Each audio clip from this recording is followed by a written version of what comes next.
Olá pessoal, tudo bem? Eu sou o KWG? Indo para mais um vídeo para vocês. E pois é pessoal, hoje um tema interessante, hein? De um demônio da noite para ícone feminista, esse nome está em toda parte, né? Essa figura viajou através dos milênios. Mas quem foi Lilith, né? É isso que a gente vai desvendar aqui, né? As muitas fases de uma das personagens mais misteriosas da história, para entender de onde realmente ela veio, né? Pois é, mas o nome dela aparece em série, viraliza em TikTok, vira trabalho, né? Muita gente já ouviu falar, né? Mas a história por trás, essa é bem mais complexa e muito mais antiga do que se imagina, né? Então a pergunta principal é essa: quem foi essa mulher que segundo a lenda, né, veio antes de Eva?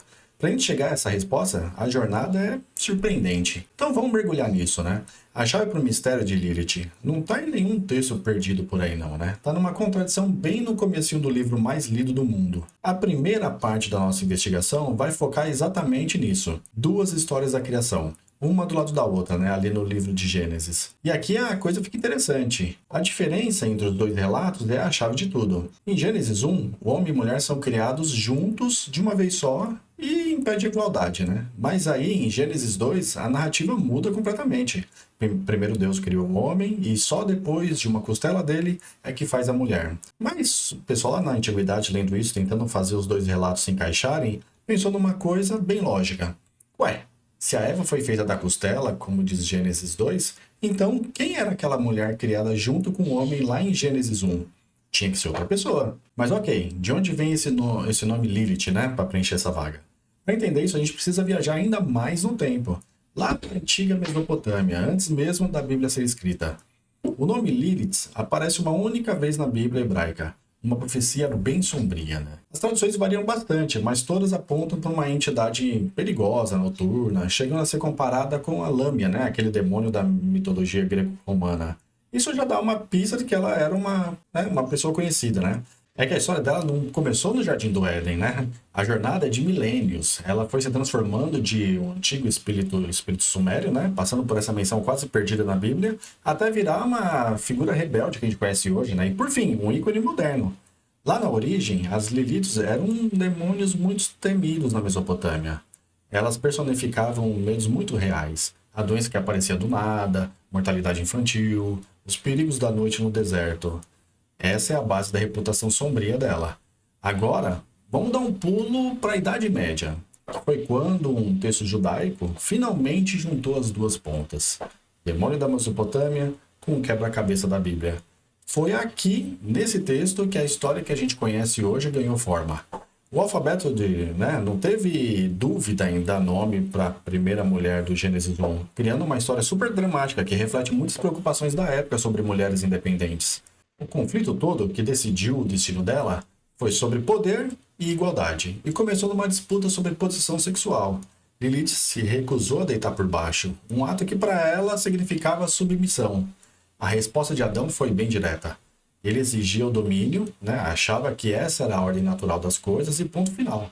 E aqui está o ponto central, né, da rebelião dela. A resposta é genial. Ela baseia o argumento da igualdade na origem dos dois. Nós somos iguais porque viemos do mesmo lugar. Ela está basicamente usando o relato de Gênesis 1 contra ele, né?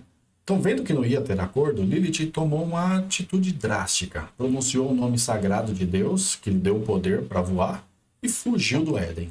Mandaram anjos atrás dela, mas ela se recusou a voltar. O acordo que fizeram ali selou o destino dela. Ela virou uma ameaça para os bebês, mas ao mesmo tempo, ela mesma criou a cura, prometendo não atacar crianças que tivessem amuletos com o nome daqueles anjos. E esse mito de Lilith não era só uma historinha para contar antes de dormir, não. Tinha um impacto real na vida das pessoas. E criaram até rituais e práticas para se proteger. A história servia para explicar medos bem reais, sabe assim? Tipo a síndrome da morte súbita infantil ou até em missões noturnas. Lilith se tornou a cara dos perigos da noite, daquilo que não tinha explicação. E para lidar com esse medo, as pessoas criaram rituais, né? Arqueólogos já encontraram várias tigelas de encantamento, que eram enterradas debaixo das casas. Elas tinham inscrições mágicas para prender e expulsar demônios, como Lilith, citando o nome dela e tudo mais, né? Então a coisa era levada tão a sério que gerou rituais incríveis. Algumas comunidades chegavam a escrever um get, que é um decreto de divórcio. Mas só que não para um marido ou esposa, mas sim para um demônio. Era uma forma de expulsar legalmente a presença de Lilith de casa. Agora a gente dá um salto para o século XX, para a transformação mais radical de Lilith, de figura de terror a símbolo de empoderamento. Foi ali, no meio do movimento feminista judaico, que surgiu um novo olhar para as tradições. Em vez de simplesmente jogar fora figuras como Lilith, elas decidiram reler a história dela, mas com outros olhos. A teóloga Joseph Blaskov foi uma das principais vozes dessa releitura. A proposta era: e se Lilith não fosse a vilã? E se a recusa dela em se submeter não fosse um pecado, mas sim um ato de coragem, de autoafirmação? Então essa nova visão, toda a história de demônio e assassino vira uma grande campanha de difamação, criada para punir a mulher que usou ser independente.